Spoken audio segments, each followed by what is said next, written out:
நாம் கேட்கின்றோம், கேடுகட்ட முதலாளி இந்த நாட்டு மக்களை வறிய துயரில் ஆக்கக்கூடிய ஒரு முதலாளிக்கு ஏன் அரசியல் கட்சிகள் துணை போக வேண்டும்? இந்த நாட்டில் இருக்கக்கூடிய கோடான கோடி மக்கள், ஏழை எளிய மக்கள் மட்டுமல்ல, சிறு குறு முதலாளிகள், அதே போன்று வரி கட்டக்கூடிய மக்கள், இவருடைய அத்தனை பணத்தையும் யாருக்கு அள்ளி கொடுக்கிறான்னு சொன்னா அதானிக்கு அள்ளி கொடுக்கிறார்கள். நடிகர் விஜய் ஊழல் பத்தி பேசினார் மாநாட்டில், வரவேற்கின்றோம். அன்பு நடிகர் விஜய் அவர்களே, ஊழல் குறித்து பேசினீர்களே, அதானி ஊழல் குறித்து விஜய் பேச மாட்டாரா? ஏன் பேசவில்லை? இன்னைக்கு தமிழ்நாட்டு இளைஞர்கள் இந்த ஊழலுக்கு எதிராக மிகப்பெரிய யுத்தம் நடத்த வேண்டும். இந்திய நாட்டை மிகப்பெரிய அளவில் மோசடி செய்த பெரும் முதலாளி அதானி மீது அமெரிக்க நாட்டினுடைய நியூயார்க் நீதிமன்றத்தில் வாரண்ட் பிறப்பிக்கப்பட்டிருக்கிறது. ஒரு வாரண்ட் பிறப்பிக்கப்பட்ட குற்றவாளி அதானியை பிரதமர் மோடி காப்பாற்றிக் கொண்டிருக்கின்றார். பிரதமர் மோடி அவர்கள் கேடுகட்ட அதானியினுடைய அத்தனை விதமான கொள்ளைக்கும் அவருடைய முறைகேடான ஊழலுக்கும் பாஜக கட்சியும் பிரதமர் மோடியும் துணை போய்க்கென மார்க்சிஸ்ட் கம்யூனிஸ்ட் கட்சி பகிரங்கமாக குற்றம் சாட்டுகின்றது. இன்றைக்கு 2000 கோடி ரூபாய் அதிகாரிகளுக்கு ஊழலுக்கு லஞ்சம் கொடுத்திருக்கிறார் அதானி. எதற்காக? இங்க இருக்கக்கூடிய இந்தியாவில் இருக்கக்கூடிய மாநில அரசுங்கள்லாம் சூரிய ஒளி மின்சாரத்தை பெறுவதற்காக கையூட்டு கொடுத்து இந்த வேலையை அதானி செய்திருக்கின்றார். என்ன நடந்தது? சில மாதங்களுக்கு முன்பாக செயற்கையாக நிலக்கரி பற்றாக்குறை உருவாக்கப்பட்டது. நிலக்கரி பற்றாக்குறை உருவாக்கப்பட்டு அதானி நிறுவனத்திலிருந்து ஆஸ்திரேலியா உள்ளிட்ட வெளிநாடுகளில் அதானி வாங்கியிருக்கக்கூடிய தரமற்ற நிலக்கரியை இறக்குமதி செய்யப்பட்டது. இதன் காரணமாக தமிழ்நாடு அரசுக்கு கோடிக்கணக்கான ரூபாய் இழப்பு ஏற்பட்டது. இந்த இழப்பிற்கான எல்லாவித சுமையும் தமிழ்நாட்டு மக்கள் சுமந்தோம். அது மட்டுமல்ல, அதானிக்காக மோடி அரசு என்ன செய்தது என்று சொன்னால், எல்லா மாநில அரசுகளும் கட்டாயம் 10% சூரிய ஒளியை பெற வேண்டும், சூரிய ஒளி மீது மின்சாரத்தை பெறக்கூடியதில் அவசியம் பெற வேண்டும் என்று மத்திய அரசாங்கம் நிபந்தனை விதித்தது.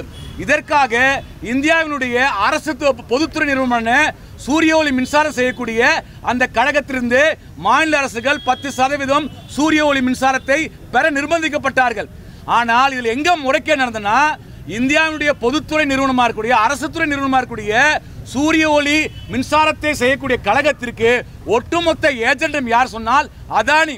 அதாவது அதானி அவர் தான் உற்பத்தி செய்யக்கூடிய சூரிய ஒளி மின்சாரத்தை இந்திய அரசாங்கத்தினுடைய பொதுத்துறை நிறுவனத்தை வாங்க வைத்து அதன் மூலமாக ஒவ்வொரு மாநில அரசாங்கங்களும் சூரிய ஒளி பெற வேண்டும் என்று நிர்பந்திக்கப்பட்டது. இது அயோக்கியத்தனம், இது அராஜகத்தனம்.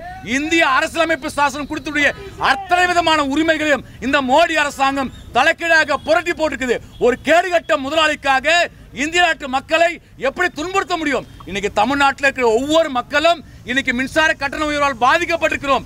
நாம் மின்சார கட்டண உயர்வால் பாதிக்கப்பட்டதுக்கு அடிப்படை காரணம் அதானி.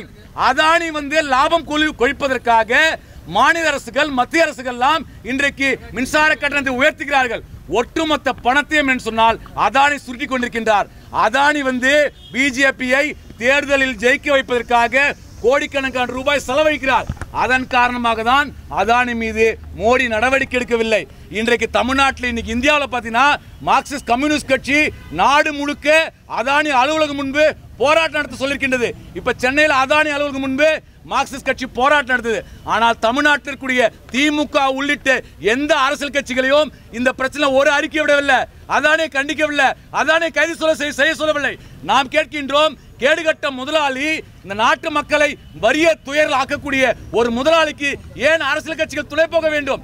இந்த நாட்டில் இருக்கக்கூடிய கோடான கோடி மக்கள், ஏழை எளிய மக்கள் மட்டுமல்ல, சிறு குறு முதலாளிகள், அதே போன்று வரி கட்டக்கூடிய மக்கள், இவருடைய அத்தனை பணத்தையும் யாருக்கு அள்ளி கொடுக்குறான்னு சொன்னா அதானிக்கு அள்ளி கொடுக்கிறார்கள். இன்றைக்கு ராமநாதபுரத்தில் கமுதியில அதானிக்காக இடம் கொடுத்திருக்கிறார்கள். அந்த சூரிய ஒளி மின்சாரத்தை தயாரிக்க வைக்கிறார்கள். அதானி லாபம் சம்பாதிப்பதற்காக நாம் ஏன் சாக வேண்டும்? ஒரு கேடுகட்ட முதலாளி கோடிக்கணக்கான ரூபாய் கொள்ளையடிப்பதற்கு இந்த நாட்டுடைய ஏழை எளிய நடுத்தர மக்கள் ஏன் பாதிப்புக்குள்ளாக்க வேண்டும்? இதுதான் மார்க்சிஸ்ட் கட்சி எழுப்பக்கூடிய கேள்வி. இந்த கேள்வியை அனைத்து அரசியல் கட்சிகளும் எழுப்ப வேண்டும். நடிகர் விஜய் ஊழல் பத்தி பேசினார் மாநாட்டில், வரவேற்கின்றோம். அன்பு நடிகர் விஜய் அவர்களே, ஊழல் குறித்து பேசினீர்களே, அதானி ஊழல் குறித்து விஜய் பேச மாட்டாரா? ஏன் பேசவில்லை? இன்னைக்கு தமிழ்நாட்டு இளைஞர்கள் இந்த ஊழலுக்கு எதிராக மிகப்பெரிய யுத்தம் நடத்த வேண்டும். நாம் கஷ்டப்படக்கூடிய அத்தனைக்கும் காரணம் முதலாளிகள், பெரும் முதலாளிகள், அதுவும் அதானி. அந்த அதானி கைது செய்ய சொல்லி நீதிமன்றம் சொல்லுது. சாதாரண 75 கேஸ் இருந்தாலே போலீஸ் வந்து நம்மளை பிடிச்சிட்டு போறான். ஏன்ப்பா அதானி பிடிக்க மாட்டேன்றீங்க? தலைக்காஞ்சனுக்கு ஒரு நீதி, முதலாளிக்கு ஒரு நீதியா? இது என்ன சட்டம்? என்னங்க சார் சட்டம் இது? அது மட்டுமல்ல நண்பர்களே, இன்றைக்கு ஏழை எளிய மக்கள் மீது ஒரு தவறு செய்திருந்தால், ஒரு பிடிவாரண்ட் இருந்தால் போய் பிடிக்கிறாங்க. ஏன் மாநில முதல்வர்கள் அரவிந்த் கெஜ்ரிவால் இருந்து செந்தில் பாலாஜி வரை பல்வேறு மாநில அரசியல் கட்சிகளுடைய தலைவர்கள் கைது செய்து சிறையில் அடித்தாங்களே, ஏன் அதானி சிறையில் அடிக்க முடியல மோடியால? என்னங்க நேர்மை பேசுறீங்க? பிஜேபி காரங்க நேர்மையற்ற கட்சி பிஜேபி, ஊழல் கட்சி பிஜேபி, அதன் தலைவர் மோடி. எனவே ஊழலுக்கு எதிராக போராடக்கூடியவர்கள் இன்றைக்கு வீதியில் இறங்க வேண்டிய தருணம் வந்து விட்டது. இல்லையென்றால் நம் வாழ்வாதாரம் நாசமாக்கப்படும், நமது நாடு நாசமாக்கப்படும். எனவே தான் ஒரு தேசபக்த உணர்வோடு மார்க்சிஸ்ட் கம்யூனிஸ்ட் கட்சி சென்னையில் இருக்கக்கூடிய அதானி அலுவலகம் முன்பு போராட்டம் நடத்துறோம். என்ன கொடுமைனா சார், இந்த ஆர்ப்பாட்டத்துக்கு காவல்துறை அனுமதி அளிக்கல. ஊழல் எதிர்த்து போராட்டம் நடத்த தமிழ்நாடு அரசாங்கம் அனுமதி கொடுக்க மாட்டேங்குது. கைது செய்வேன்னு சொல்கிறார்கள். அதானிக்கு எதிராக போராட்டம் நடத்தினால் ஏன் தமிழ்நாடு காவல்துறை கைது செய்ய வேண்டும்? ஒரு தெரு ஓரத்திலிருந்து ஆர்ப்பாட்டம் நடத்துவதற்கு ஏன் அனுமதி மறுக்கின்றது? இந்த செயல்கள்லாம் சரியானது அல்ல. பெரும் முதலாளிகளை மட்டும் ஊக்குவிக்கக்கூடிய மோடியினுடைய கேடுகட்ட கொள்கையாக அனைத்து அரசியல் கட்சிகளும் போராட வேண்டும் என்று மார்க்சிஸ்ட் கம்யூனிஸ்ட் கட்சி சார்பாக கேட்டுக்கொள்கிறோம். இதை தொடர்ந்து தமிழ்நாடு முழுக்க 27ஆம் தேதி மார்க்சிஸ்ட் கம்யூனிஸ்ட் கட்சியின் சார்பாக மிகப்பெரிய போராட்டம் நடக்கும். அதானியை கைது செய்யும் வரை மார்க்சிஸ்ட் கம்யூனிஸ்ட் கட்சியின் போராட்டம் வெடிக்கும்.